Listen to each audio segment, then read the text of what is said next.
programmée pour le dimanche 31 juillet prochain dans le nord Ubangi comme province pilote. La CENI, très déterminée, à déployer pour la 4e fois du matériel de sensibilisation et des mobilités d'autres tonnes de kits destinés à ces opérations. Le secrétaire exécutif national de cette institution a assisté ce jeudi matin à l'embarquement depuis la base militaire de l'aéroport international de Kinshasa. Regardez.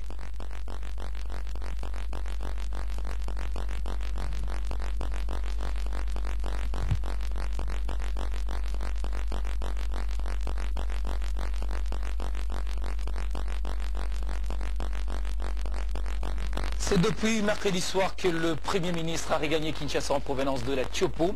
Avant de quitter la ville de Kisangani, Matata Ponyo a tenu une série d'activités, notamment la visite de l'Institut facultaire des sciences agronomiques et Institut national de recherche agronomique des Yangabi. On revient ici sur les audiences que le chef du gouvernement a accordées successivement au gouverneur de la Tiopo et au député national à Winzi. Après la visite qu'il a effectuée en compagnie du ministre des ITP à Yangambi, le Premier ministre, une fois rentré à Kisangani, a présidé une réunion des conseils de sécurité locale avec une délégation conduite par le gouverneur Jean Tokole. En ce qui concerne le problème des échauffourées entre la police et les montards, il y a une bonne nouvelle, en dehors de ce qui a été déjà dit avant.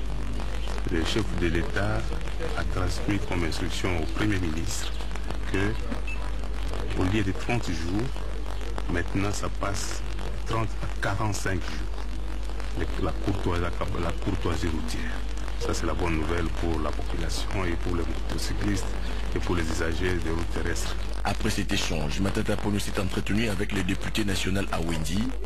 Ce représentant du peuple et ressortissant de ces coins a reçu la lourde tâche de sensibiliser la population sur le respect de l'environnement, surtout au regard des inondations qui ont paralysé il y a peu la ville de Kisangani. Le problème des inondations, ce sont les collecteurs qui sont bouchés, dû au fait d'abord qu'on n'a pas respecté les normes d'urbanisation, on a construit sans respecter la servitude auprès des ouvrages, et deuxièmement, la population est en train de jeter des immondices dans les collecteurs. Et là, ça d'abord, c'est un problème de civisme que nous devons, nous, en tant qu'autorité locale, nous devons sensibiliser la population. Le chef du gouvernement quitte alors la province de la Tiopo avec une idée précise sur ce qui doit être mené comme action, en vue surtout de répondre aux préoccupations de la population de ces coins de la République démocratique du Congo. Au Nord Kivu, précisément à Beni, les forces armées de la RDC ont lancé des patrouilles de combat dans la vallée de Mwalika. L'annonce de ces patrouilles a été faite par le porte-parole des opérations militaires Sokola 1 qui indique que ces opérations de l'armée sont consécutives à des informations faisant état d'une présence d'hommes armés non identifiés dans cette vallée. On l'écoute. Vous savez qu'en tactique militaire, on ne peut pas défendre une ville tout en étant dans la ville. Cette opération a été lancée pour sécuriser aussi la ville de Beni, parce que vous savez qu'il y a des soupçons faisant état de la présence de personnes suspectes dans la vallée de Mwalika. Et pour protéger la ville de Beni, il fallait envoyer des patrouilles de combat pour essayer de voir exactement ce qui se passe dans cette partie. J'ai appelé ça patrouille de combat, c'est-à-dire que nous ne sommes pas là-bas pour faire du tourisme, même si c'est dans le parc. Tout celui qui sera appréhendé et qui présentera la face d'un ennemi sera traité comme tel. C'est une question de sécuriser les localités qui longent la rivière Semuliki. Le travail se fait encore. Quand ça sera opportun de communiquer, nous allons vous donner la situation sur le terrain. La majorité présidentielle confirme son meeting populaire demain, vendredi, au stade Tata Raphaël. Le porte-parole de la majorité présidentielle l'a annoncé à nouveau lors d'un échange avec la presse jeudi. Il s'agit d'une manifestation de soutien au combat politique du président de la République et une occasion de sensibiliser la population sur les élections et le dialogue national inclusif. Pour le porte-parole de la majorité présidentielle, cette manifestation est républicaine et elle voudrait soutenir toute action menée par les présidents de la République pour un processus électoral apaisé. C'est un appel de la majorité présidentielle à l'opinion pour soutenir le combat politique du président Kabila pour le processus électoral, notamment par l'enrôlement et par le dialogue, qui est la voie aujourd'hui obligée pour aboutir à des élections apaisées. Il a précisé que la journée de vendredi n'est ni chômée ni payée. C'est une activité privée. Et je vous ai dit que les fonctionnaires, s'ils le désirent, doivent prendre les dispositions auprès de leur administration pour avoir une journée off. Pour aller à Tundu Liongo, il ne s'agit pas d'une réplique, mais la majorité a estimé que le temps est propice à la veille du démarrage des opérations d'enrôlement des électeurs et le dialogue national de sensibiliser la population. Les activités de la majorité ne sont pas une réplique des activités de l'opposition. S'agissant des aveux du facilitateur du dialogue national Edem Kodjo par les rassemblements de l'opposition, le porte-parole de la majorité présidentielle a indiqué que l'Union africaine a renouvelé sa confiance aux diplomates togolais. Par conséquent, il n'est pas question de tergiverser pour aller au dialogue. Notre invité, Serge Kadima, je vous l'avais annoncé au début de ce journal, il est communicateur de la majorité présidentielle, mais également cadre du parti présidentiel, le PPRD. Bonsoir et bienvenue sur ce plateau. Merci d'avoir accepté de commenter l'actualité avec nous. Bonsoir, M. Floride. Alors, c'est quoi la particularité de la journée de demain? Sera-t-elle une journée chômée?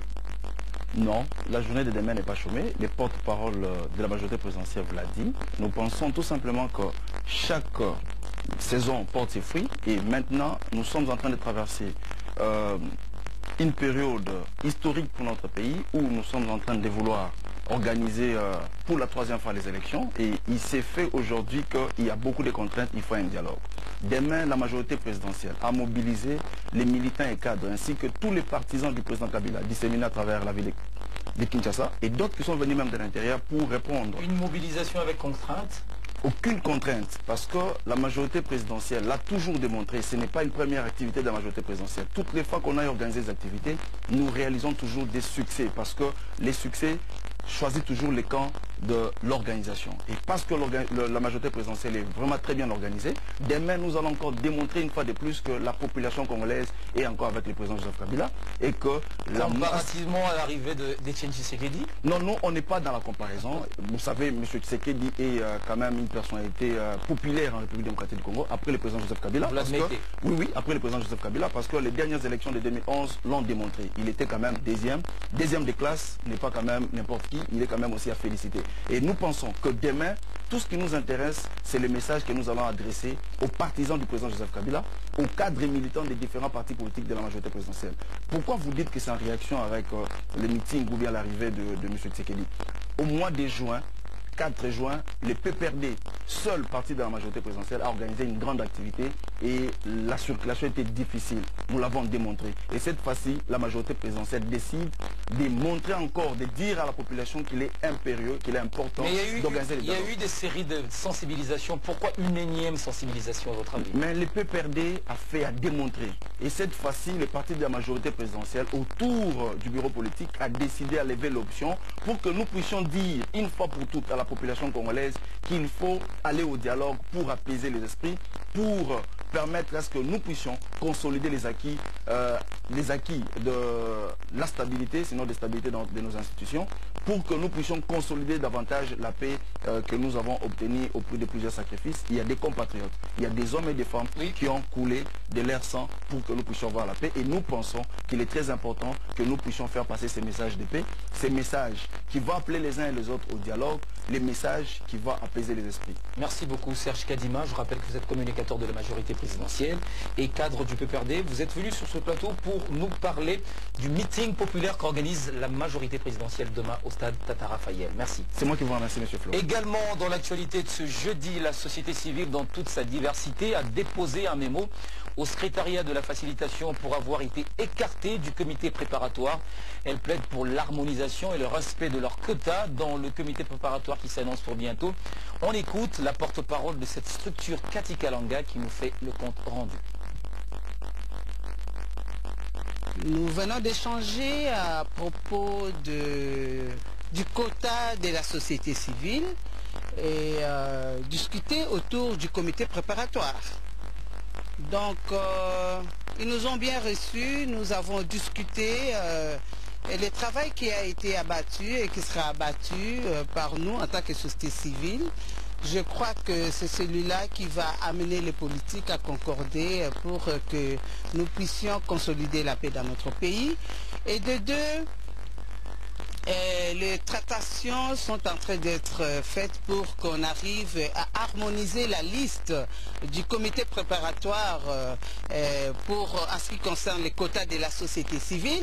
Nous savons que la société civile congolaise est organisée, elle est structurée et nous savons qu'on va respecter les quotas de la société civile. C'est une composante indépendante à part entière qui, au fait, doit faire son travail comme il le faut, tel qu'elle a toujours souhaité.